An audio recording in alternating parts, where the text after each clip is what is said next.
ಇಂದು ಮೈಸೂರಲ್ಲಿ ಮಹಿಷ ಮಂಡಲೋತ್ಸವ, ಚಾಮುಂಡಿ ಬೆಟ್ಟದಲ್ಲಿ ನಿಷೇಧಾಜ್ಞೆ. ಮಹಿಷ ಸಮಿತಿ ವಿರುದ್ಧ ಪ್ರತಾಪ್ ಸಿಂಹ ಆಕ್ರೋಶ.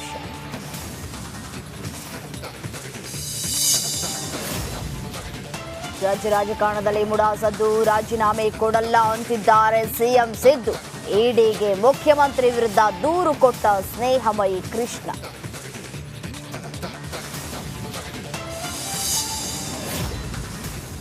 ಕಂಬಿ ಹಿಂದೆ ಕಾಟೇರನಿಗೆ ಟೆನ್ಷನ್. ಜಾಮೀನು, ದರ್ಶನ್ ವಕೀಲರಿಂದ ಬಿಗ್ ಪ್ಲಾನ್. ನಾಳೆ ಸಿಗುತ್ತಾ ದಾಸನಿಗೆ ಬೇಲೋ ಇಲ್ಲ ಮತ್ತೆ ಜೈಲೋ?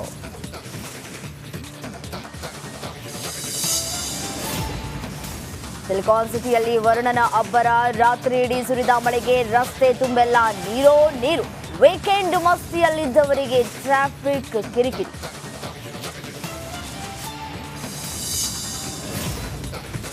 ಚಿತ್ರದುರ್ಗ ಯಾದಗಿರಿಯಲ್ಲಿ ಶೋಭಾಯಾತ್ರೆ ಸಂಭ್ರಮ, ರ್ಯಾಲಿಯಲ್ಲಿ ಲಕ್ಷಾಂತರ ಜನ ಭಾಗಿ.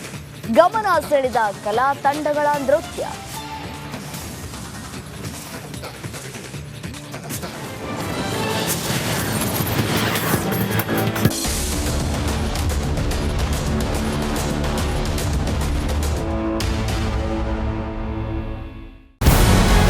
ನಮಸ್ಕಾರ, ಕರ್ನಾಟಕ ಪ್ರೈಮ್ ಟೈಮ್ಗೆ ಸ್ವಾಗತ. ನಾನು Jayaprakash Shetty.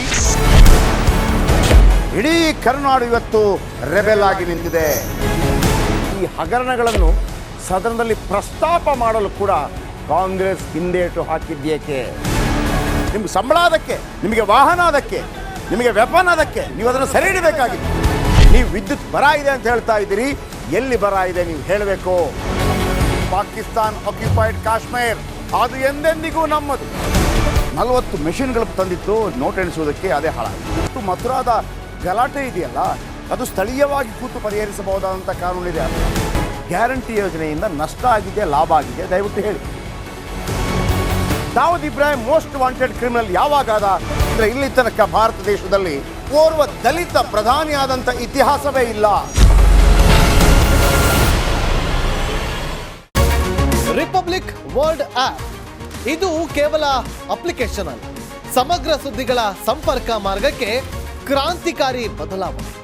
Republic world app ಕೇವಲ ಸುದ್ದಿ ಅಪ್ಲಿಕೇಶನ್ ಅನ್ನ ಪರಿಚಯ ಮಾಡ್ತಾ ಇಲ್ಲ, ಬದಲಾಗಿ ಡಿಜಿಟಲ್ ಸುದ್ದಿ ಬಳಕೆಯ ಹೊಸ ಯುಗಕ್ಕೆ ನಾಂದಿ ಹಾಡ್ತಾ ಇದೆ. ಇದೊಂದು ಬ್ರೇಕಿಂಗ್ ನ್ಯೂಸ್, ಪ್ರಭಾವಶಾಲಿ ಕಾರ್ಯಕ್ರಮಗಳಿಗೆ ಗಟ್ಟಿಯಾದ ವೇದಿಕೆ. ರಿಪಬ್ಲಿಕ್ ವರ್ಲ್ಡ್ ಅಪ್ಲಿಕೇಶನ್ ಈಗ ಲೈವ್ ಆಗಿದೆ. ಗೂಗಲ್ ಪ್ಲೇ ಸ್ಟೋರ್ ಮತ್ತು ಆಪಲ್ ಆಪ್ ಸ್ಟೋರ್ ಎರಡರಲ್ಲೂ ಲಭ್ಯವಿದೆ. ಈಗಲೇ ಡೌನ್ಲೋಡ್ ಮಾಡಿ.